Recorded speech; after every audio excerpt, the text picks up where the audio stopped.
Welcome to the Business Legends Podcast, where we interview business leaders and entrepreneurs so that you can learn from their successes, pump up your own inspiration, and learn about the people that make change happen.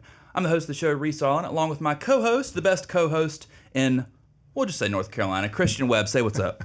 I'm so nervous.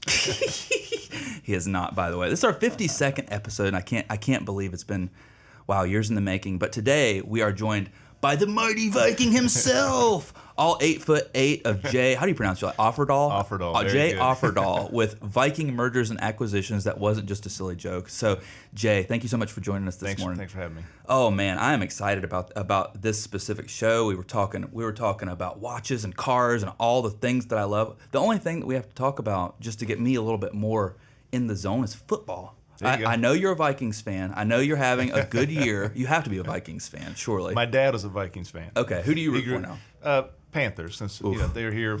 I'm sorry. That hockey team? Yeah. I'm sorry. Right. Yeah, this is what I put up with on a day-to-day basis. That hockey, I hate you.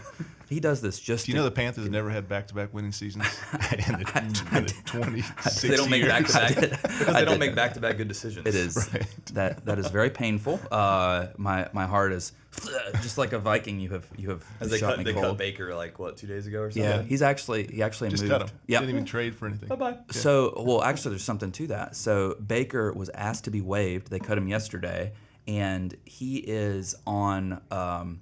He has joined the Rams because Stafford is hurt, and so he went from third string at the Panthers to third string about Rams. But I am excited now. We were talking about all our favorite things, but let's talk a little bit about business. So, Yes. For our listeners that don't know how amazing you are, tell us what is Viking Mergers and Acquisitions? What do you guys do? So we help closely held business owners confidentially sell for the highest price to the right buyer. In a Amazing. nutshell. Yeah. Yeah. Nail it in 5 seconds. Right. That was perfect. Yeah. You know, Christian and I are so jealous. You and our guests last week, you guys are so in tune, and you've been in business a while. We'll talk about that in a sec. But you guys are so in tune with, like, some people call it like the elevator pitch or the sales pitch, or not sales pitch, but like what do you guys do in a nutshell? And you guys are just like, bam, fired it away. And then Christian and I, alternatively, are like, we do marketing stuff, and just I think it's the range of the different types of services that we do. Or it could be a second-generation business. I mean, Right. you've been doing it a while. Yeah, Yes. for sure. 26 years. 26 years. So 26 years is also when the Panthers got started. So let's go full. No correlation. No correlation. Okay. We've had back-to-back winning You have? years in business. I think the only time we did it was maybe like .com. Yeah. The recession, and but yeah. That's amazing. What was this .com thing? What was that all Yeah, this way before you guys were around. We were like thinking about infants that. back then. No, we weren't. Remember September 11th, right? This was Yes, the same time. yes. Close to the same time. Right. The .com bubble and all that. People just, things happen and people kind of pause for 30, 60, 90 days. So little things like that. Did let's kind of get into something heavy. Do you feel like COVID affected you in that way as well, or what? How did that work? It's funny. COVID was actually, and I feel guilty saying it's a wonderful thing for our business. Wow. Pre-COVID, when I had an audience with accountants and attorneys and financial advisors and anyone that kind of would trust advisors, small businesses, I felt like I had to tell them it's our job and responsibility to make sure that the baby boomer generation realizes their business doesn't define them as human beings, right? And COVID did that for us, right? The business owner was home when they weren't used to being home, and they realized it wasn't as bad as they thought it was going to be. Yep. They lost someone maybe they knew before they should have, so Sure. it put a new perspective on life. Life is too short. I don't want to die at my boots on, at my desk with my boots on. Right. Before COVID, I literally would have some of those generational people talk about, I'm never going to sell. When I do sell, I feel like my life is over anyways. Right. And so COVID changed that. So there's a perfect storm of more sellers. They were contacting us to look to retire. But pre-COVID, only 1 out of 3 were selling to retire. Sure. Right? 2 out of 3 were just burned out, couldn't handle the business, couldn't take the next level. Now it's 50%. Wow. We believe it'll peak at 60%. Yeah. There's 10,000 people a day turning 70 through 2034. Wow. And so we have, in our opinion, a lot of upside, but there's always things that can disrupt the market. So initially when it happened, second quarter of 2020, we went 90 days without a closing. And we normally sell a business a week. So Right. it was one of those things like it was a giant pause. Yeah. But then there's a light switch, almost like July 1st. It was on and it has, I'm knocking on wood, but not on the mic. It's been on ever since. Yeah, wanted to. Hopefully, it'll continue. Inflation, war in Ukraine, interest rates. The economy. If we hit a recession next year, those are things that could impact our business. But we do think it'll bounce back pretty quickly. it's amazing. You know, on one hand, I'm like sick of talking about COVID because of all the negative things that happened. But we actually had the same conversation last evening. A buddy of ours came up. He lives in Atlanta, but he was in town, and we went out and had drinks and stuff. But we were talking about, you know, our choice to give our employees a remote option for everything. And COVID, you know, we were well placed to do it beforehand. For example, we were using Zoom calls far before they were cool. I mean, we had business all over, and I mean, we had a bunch of Zoom calls. But you know, then our choice to go remote. But one of the things that we were talking about with Bobby was that you know, COVID really brought to light a lot of things like this is necessary, this is not, and it changed a lot of people's, I believe, way of thinking about things. Like, you know, is there really a huge difference between a Zoom call and face-to-face and whatever? It became acceptable. Yeah, exactly. Absolutely. Exactly. They didn't have to shake hands and put a Right. name of the face. They could put a name of the face over Zoom and not shake your hand. Exactly. You know, and I agree 100%. it's very interesting that it happened like that. I think it created a lot of radical change in business. It's also been very good for us. So, you know, knock on wood, I'll knock on it with you. And, you know, hopefully we never have to go through anything like that again, though, for sure. It made acquiring new business less expensive and more competitive at the same time. Right. Yeah. Mm-hmm. No barrier to entry. People weren't too lazy to go out there, and like, you know, when you meet somebody in person, you pretty much like, if they like you, it's a done deal. Right. Zoom call, they're on 3 meetings that day. Right. And you have to hope you somehow showed up. Which isn't a bad thing. No. Right. It makes us all bring our A game. It Yeah. does. Yeah. And the entrepreneur spirit, I think, was kind of increased due to COVID also, because the think so ones that too. were working in the corporate America said, you know, I don't want to go back to commuting. I Right. don't want to. And they gave them an opportunity. The government had some programs to help incentivize people to Right. buy business through the SBA-backed loans, things like that. So we actually saw our buyer inquiries multiply simultaneously. So One it's of our kind a customers perfect did storm. that. Oh, yeah. Yeah. And there's more money, right? The government Sure. pumped in $6 trillion. And some of that was PPP money, some was Right. EIDL money, some was just to households. And private equity's always had a lot of money, so it was Show just me how to this- get that money, man, and I'll buy a business from you. Yeah, That's let's right. do it. Let's do Exactly. it. Let's do it. We're in. We it's amazing what you learn over the course of time, for sure. One of the things I was just thinking about as you were speaking with these Zoom calls and whatnot is that I feel like maybe this is just the pressure I put on myself, but I'm really interested to hear your opinion on this. I know his opinion on it, but as opposed to doing like an in-person meeting, sometimes. So for us, for our business, the most critical moment in a customer's journey is onboarding. It's when you meet the team. This is what we're going to do. We make the promise. We fulfill the promise, right? That's right. And so for me, onboarding is a big deal. It is that moment, that pinnacle moment where things start to go really well or really poorly, and it's just the way it is. So I take a lot of extra time before onboardings. You know, I get my head right. You know, turn my phone off, whatever I have to do. Like I actually physically like get ready for it. And I find doing onboardings like digitally, we had a huge onboarding yesterday, and I find doing them digitally is way more difficult than doing them in person, just because, you know, you're sharing your screen, you have to operate a lot more things simultaneously. Oh no, our thing cut out. There we go. We actually are business legends. See, I told you. That's why I have the computer here, by the way, right. Christian. But after that onboarding, and it was a great onboarding, went very well, but I was like exhausted, you know, because I just had to be on, you know. absolutely.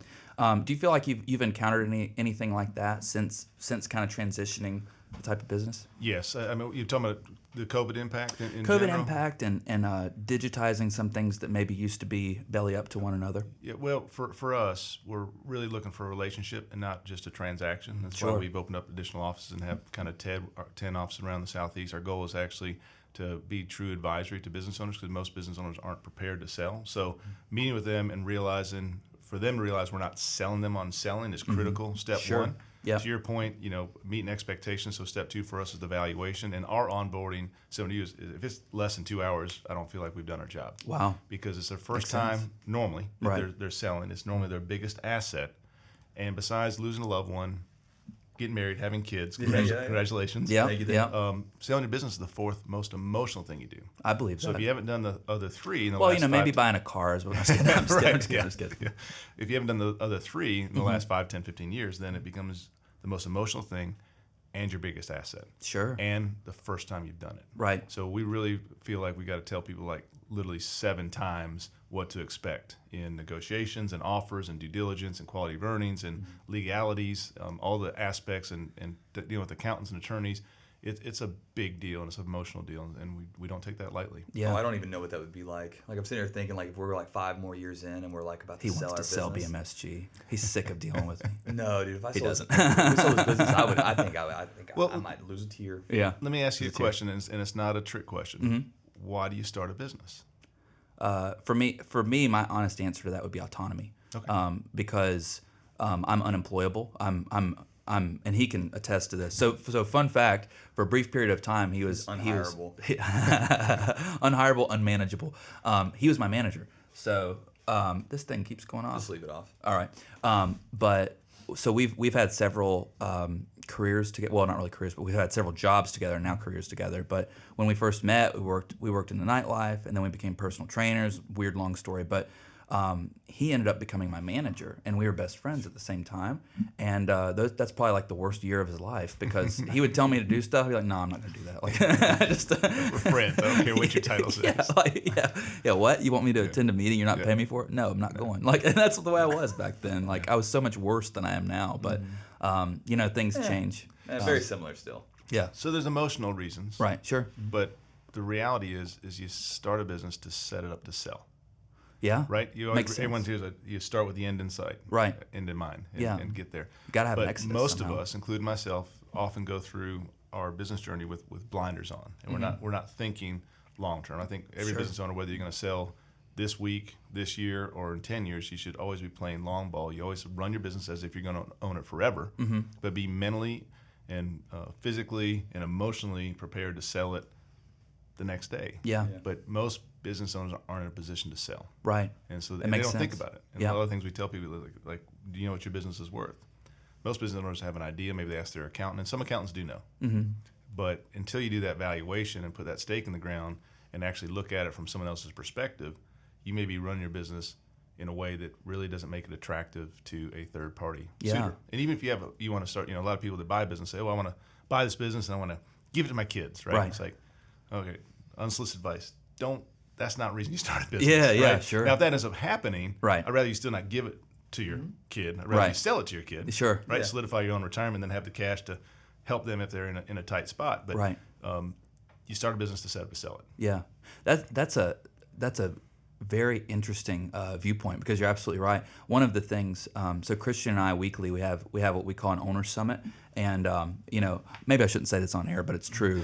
What we end up doing is a lot of times he comes over to my house, we play pool, but we talk business the whole time, and it's just like one of those things that we do just to kind of, not necessarily pass the time, but A brainstorming session, right? it is, Yeah. and doing healthy. Yeah, and doing something that we both like to do, hobby, playing pool, is it kind of, I think it helps like get the juices flowing, if you will, with it.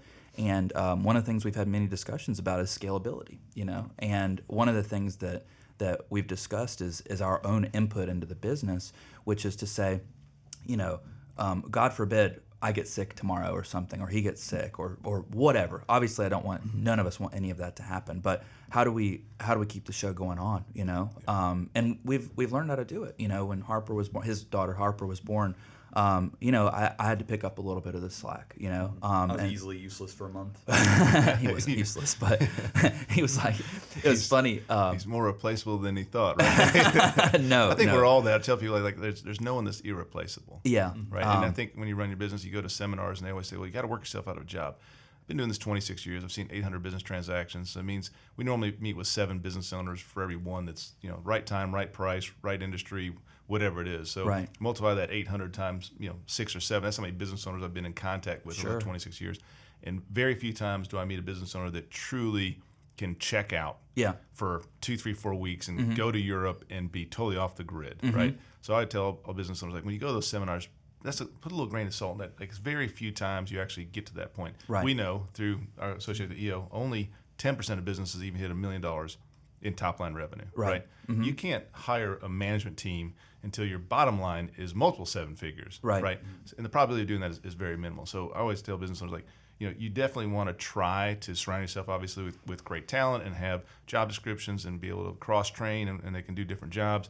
But as a business owner, it's highly unlikely that you're not always going to have some sort of input into the success of that business, and that's okay. Yeah. Because the buying parties that know, whether it's individual buyer, strategic buyer, private equity group, they understand that. Right. Yes, they'd love to have some good managed place and team, But I don't think, again, you start a business with the thought that I'm going to work myself out of a job. It's just it's Yeah. a very small percentage of people able to do that. Right. Yeah, it's Yeah. kind of keeping it objective. Do you find that most of your like larger multiples on EBITDA come with the larger businesses, like 5 to 15 million? Yeah, as the cash flow goes up, the multiple goes up, right? Oh, really? I mean, yeah, there's Makes sense. And the multiple is the inverse of risk, Right. And so if you have a higher cash flow, it means you probably have more people, more customers, more product lines. It means it's less risky. Yeah. So the one person wallpaper hanger, there is no valuable because that's very risky because they're the tradesperson. But we sell a lot of businesses that are trade oriented, that started very small, and then 15, 20 years later, that they've got 50 employees and they've got $10 million in sales and they've got 7 figures of profits.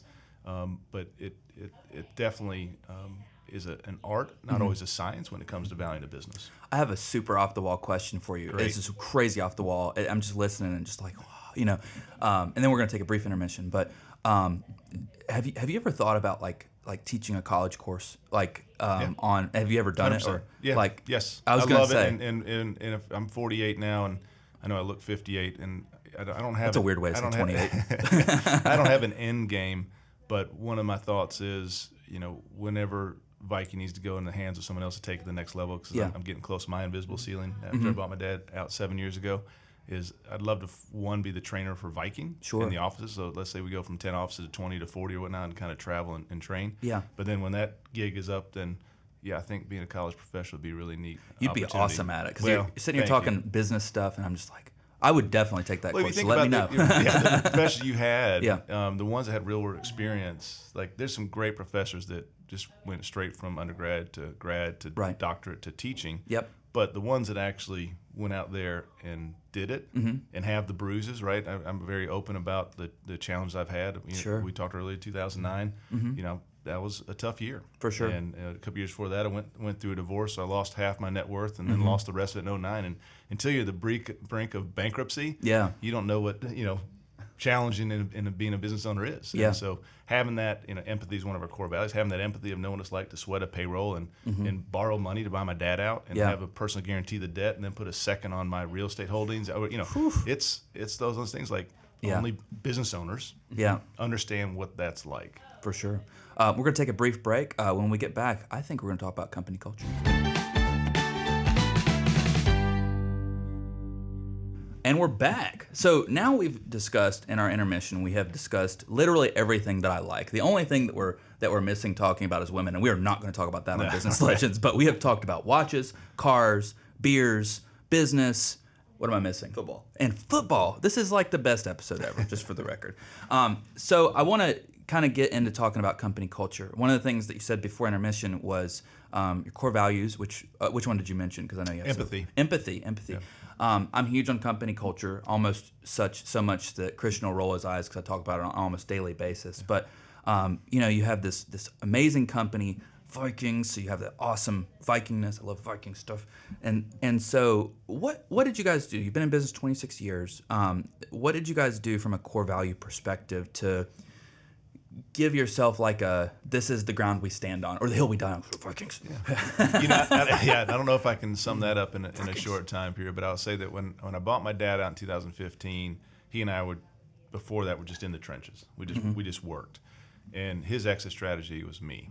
And so when I bought him out, I had to kind of figure out my exit strategy. And the first thing I told myself, I want to own a real business, and so I had to define what that looked like, felt like, and then I had to. And I'm sorry, I didn't mean to interrupt you, No, please. but the thing that's amazing about that is that you are buying and selling businesses, right? So you wanted to own a real business, and yet at the same time, you were like, I want to take care of house type of stuff too. So please continue. I'm sorry. Yeah, no. So we actually had a full day kind of with a facilitator to help pull out, because we didn't have our mission, vision, purpose, and core values. And coming out of that, we identified some of those, like perseverance. Like what we do is very challenging, and there is deal fatigue that sets in about after 90 to 100 days. And so perseverance is one of our core values. And entrepreneurial, right? We want to bring a lot of entrepreneurial people, and when they come to work, even whether W-2 or senior advisors that are 1099, it's like the biggest compliment I've ever had from a client was, what I love about your business, Jay, is everyone I talk to acts like they own the place. And that's what I want the mentality to be. And so 30 of our 50 people are prior business owners, so that makes it pretty easy. Yeah. Being servant leaders, right, is one thing that we try to focus on, is make sure you're giving true advisory and you're serving not only our clients, but you're fellow teammates and in your home and your communities. Giving back, I think we're best as human beings when we're generous with other people. So we, every year we give to charities, and we started with the. It's your time to shout it out, by the way. Do you have a favorite? The Autism Speaks is one of my favorite. Our youngest has autism, so that's one of our favorites. But we actually have the team kind of submit their favorites, and then we randomly draw out kind of a top 5. And then we had a client appreciation event this year at OMB, and we did it last year also. Yeah, we were there. It was amazing, by the way. Kind of vote on what their favorite charity is, and then we send that money out. I think I did. I think I voted on the Navy SEAL charity. Yeah. Which one won?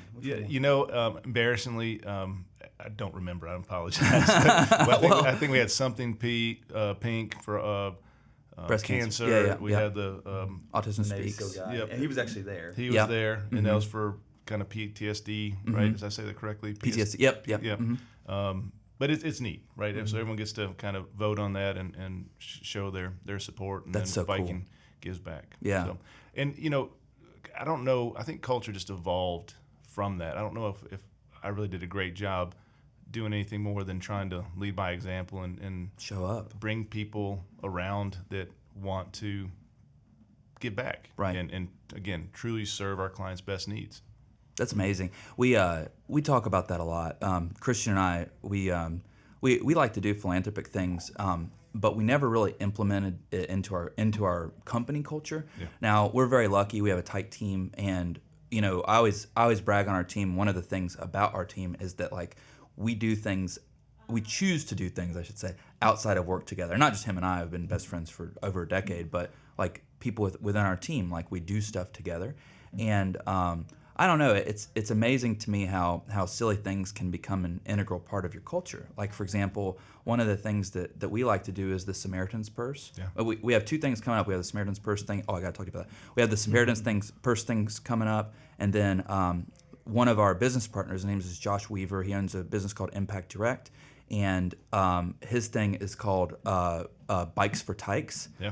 And so he has a band, and we'll go out to that, and it's a freaking band playing 80s music, and they're raising money for to donate bikes to children that need them in the community and stuff.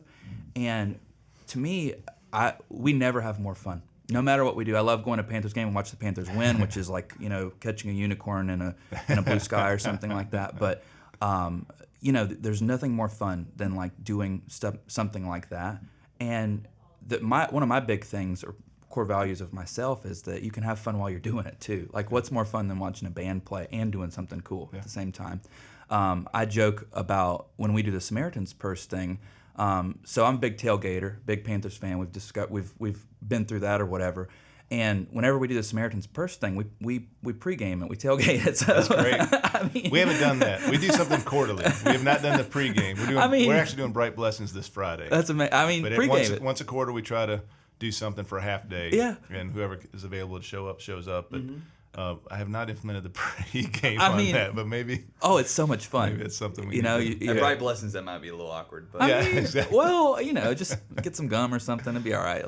Get that bratwurst stuff, whatever. But yeah, I don't know. I just love doing that stuff. Great. And it makes for a good time too. Yeah, last time we had 20, 30 people out there. Yeah, it was wicked. A lot of boxes. Yeah, it was.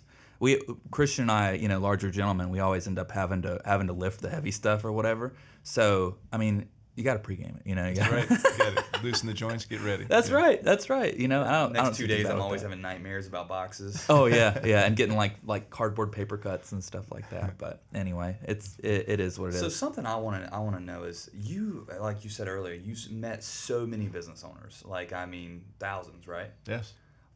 So who are your favorites? Reese Arlen and Christian Webb are acceptable answers. Yeah. Right, exactly. What kind of things have you learned from those business owners? What are the high points of what you've learned? Well, I think the baby boomer thing is make sure the business doesn't define you as a human being, right? Okay. You got to have a higher purpose, whether that's your family, relationship with God, hopefully, all those things. And Sure. we don't live to work, right? We work to live. And so I saw a lot of that generation very much enamored and applaud their work ethic as providers, right? That's defined them. I provided for my family. that hit me pretty hard. And my dad was that way. He was a workaholic, and I remember at a younger, in my 20s, telling Dad, like, Dad, I really respect and appreciate your work ethic. I said, I don't want to do that.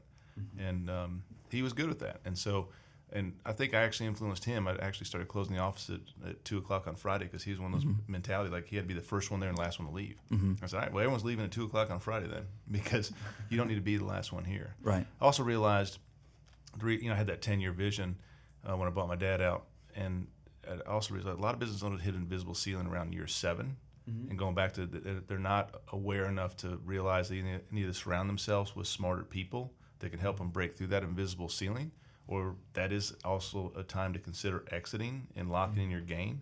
Take some time off. My dad did it 3 times before we started that. That's our why, is he had the experience of buying, growing, and selling a business, and just thought there was a need for a more professional firm to really focus on the lower middle market, right? Most of our transactions are below $50 million. And if you have a $250 million business, the investment banking, phenomenal, right? But if you have a small, closely held business, there's wasn't a lot of great representation. We just felt like there was a need for that. So those are kind of the 2 things. And the ones that always, put their business family ahead of themselves, I felt like they did better than. Now, when you sell your business, it is unfortunately the one time in your life you need to be a little bit selfish and realize that the new owner is going to take care of your business family. That's not your job, and sometimes selling is the best for your business family because the new person's coming with new ideas and wants to grow and scale and gives them opportunities to make more money or be challenged in different ways. But again, as business owners, a lot of times we have those blinders off and don't have that perspective. I feel like I've had the benefit of seeing all those to allow me to really reflect on, okay, I'm going to make sure I don't do this. Right. Yeah. And that's, I even tell to get on the personal side with kids, you've got to break chains of things that I do that you don't like, the same way I try to break chains of the way that my parents may have parented me. I didn't like that. I'm not going to emulate that. It's crazy you say that. I was on we were on a call the other day. You weren't on. It's the same people we just onboarded yesterday. Okay. But I was on the second consultation with their entire board, and the Lewis had hopped on, which is he's known the owner for like 16 years. He's always been a part of the company, and I was like, yeah, man, I keep it laid back a little bit and try to relax. And sometimes when I start taking myself too seriously, I have to slow down a little bit. He's like, I'm so glad you've learned that at a young age. It took me until I was like 65 to learn that you do have a time limit in this world and need to kind of enjoy it a little more. Absolutely. So sometimes I step back and I'll be like taking myself a little too seriously. I'm like, let's grind, let's get this done, I want to grow. Christian's very much a. You're not a workaholic, but he's like the Energizer Bunny. Like his speed is like fast and stop. Like he has no more faster. Yeah, right. Like that's him. And then I'm like a slow burning ember. Like I'm just like always. I'm always there. It's like it's like tortoise. And I'm over here with the pump going. Yeah. Fire going. I must say and Christian and I talk about this all the time, but we complement each other in so many ways, and that's definitely one of them. So having had businesses myself, having a business partner that, well, number one, trust is a huge, but number two, it's like he covers my blind spots and I cover his, Yeah. And it's amazing. I think it's an integral advantage of our business particularly. So we're not going to hit the invisible ceiling with the Vikings next year. No invisible ceiling. No invisible ceiling. We're going to buy and bolt on things. I think that's the better way to grow. Yeah. Strategic acquisitions are a big part of what we do. I was going to say, do you have an opinion on that? Yes, when you're doing that and you realize the economies of scale that you may have, you bring on human capital, which right now is in high demand. Right. You bring on different skill sets and maybe a different vertical. That's about a third of our deals, and the vast majority of the time they end up working very well. Sure. Culture is always a concern. When you get too big and you're cross-contaminating cultures and seeing if they actually blend. So we do see a lot of due diligence focus around, is this going to be a good cultural fit for our companies to, and I don't like mergers. Our industry is called mergers and acquisitions. Of the 800 deals, we've done 5 mergers. It's like trying to, put 2 people together to get married. Right. It's like clash of culture type of thing. I'd much rather see one of the companies buy the other company. Right. And let them run. Yeah. Right. Do you have any experience with one of our concerns? So we own a marketing company, and one of our concerns is like there's all these different types of businesses that we could easily bolt onto ours. So an example would be like videography, because obviously I suck at it, or doing more intensive graphic design, or doing mailer stuff or something like that. Something that's a little bit outside of our current scope. But one thing that I will admit is that one of our concerns is with like cannibalizing our own profits towards things. Yes. Well, I think if we merged, it would cannibalize. But I think what he's saying is if you dropped it, made it a separate thing, it wouldn't cannibalize at all, right? The concerns I have is when buyers are trying to buy something totally different. Like I need a new challenge, so I'm gonna buy a totally different business. Like, well, don't neglect your cash cow, and focus on something that may need more of your time because it's a new challenge. Going back to exit this, lock in your gains, takes 30 days off, 6 months off, whatever you want, then go buy your next business. That's what my dad did, right? Mm-hmm. Different industries, but once you've done that, you've gone through, to hire, fire, market, manage. Those are transferable skills. Sure. It doesn't matter if you're doing marketing or selling businesses or selling a product. I mean, once you have that core fundamentals of business, you can apply that to a lot of different industries. Now, you don't want to go buy a company that's manufacturing rockets, right? Unless you know how to. If you have a Excuse me, Jay. But as long as it's a normal business like service, manufacturing, distribution, and technology. Technology sometimes you need to have a certain skill set, but most of the other businesses you could take one of those business owners and plop into a totally different industry, and they're going to be just as successful because they have those transferable skills. What's your opinion on so for example, we're a digital focused marketing firm. Yes. And don't bill us for this consultation here, by the way. Hey, we do a lot of free. We do true advisory, right? Yeah, we only get paid when we sell a business. So we so love talking business. That's why we suckered you onto the podcast. I get a lot of email marketing sending me like a whole bunch of marketing firms for sale. Yeah. It's like constant. And so basically I see sometimes on there you'll find like a digital marketing firm of some kind that's similar to ours that has 100% reoccurring, and they'll have X amount of millions of dollars in revenue, and they'll have their sales price. Would you recommend purchasing that style of company, or actually purchasing like something in marketing that's different than our company, like a videography, like a bolt-on, or website building, or if you guys have a need that your clients have, I think that's where you focus on. Where can you cross-sell your current clients that know you and like you, and it actually is a service that they already need. So I think you should be open to all different types of acquisitions. So either one can be profitable. Yeah, absolutely.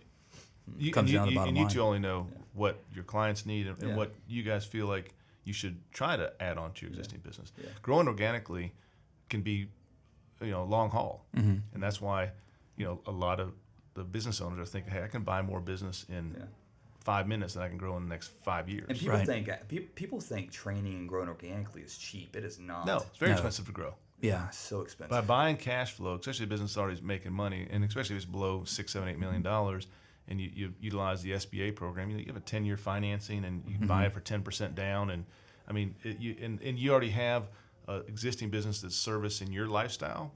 So 100% of the quote unquote cash flow from the business you're purchasing can go towards growth or bottom line profits or hiring talent or whatever that is. And if you bought well, it's already cash flowing. It is. Every market we've opened up, we've tried to find an existing firm that's like Viking, so it's much easier. And we haven't been able to find one. So every office, the 10 offices, we started from zero. But in a heartbeat, I would rather buy than start and grow organically. We have learned that lesson. It took us 5 years in business, but we have learned that lesson for a lot of things. And it's funny because we're an outsourced marketing company, so you'd think it'd be our first instinct rather than to hire somebody for our team to outsource certain things that we need. I agree with you 100%. I think outsourcing is the way to go. Well, unfortunately, that wraps up our time for this evening. And I really did, man. You were such an amazing guest. And I actually got my funny question today. I usually stall for like 30 minutes here, just sit like, oh, what's with the video? He's probably stalling right now. So hopefully I have an answer. Yeah. So company culture. What do you guys do Viking style for your company? Give me the details. Well, you guys have been to the client appreciation where got the hats and stuff like that. How often do you say skull? No, I will say, it's funny.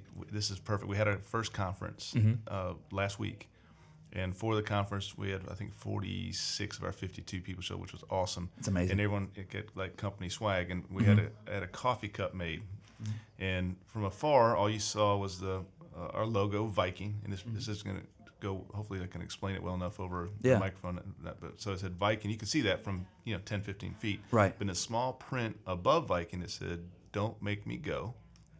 Then it said, obviously, a Viking, and then below it says, "On your ass." And I just thought it was the best thing. And I think all of our staff, except for one or two, thought it was like, that's so good, that's so good. And they all took one. I said, now listen, we can send it to the right clients. Yeah. Some clients aren't going to think this is funny, but Yeah. I just thought that was the best thing for our. We would love it. Send it away. Yeah, give me one of those. I want one of those. And then We'll drink out of it on air. I will drink out. I'll drink out on the next episode. So this is my foolish comment to sign off on here.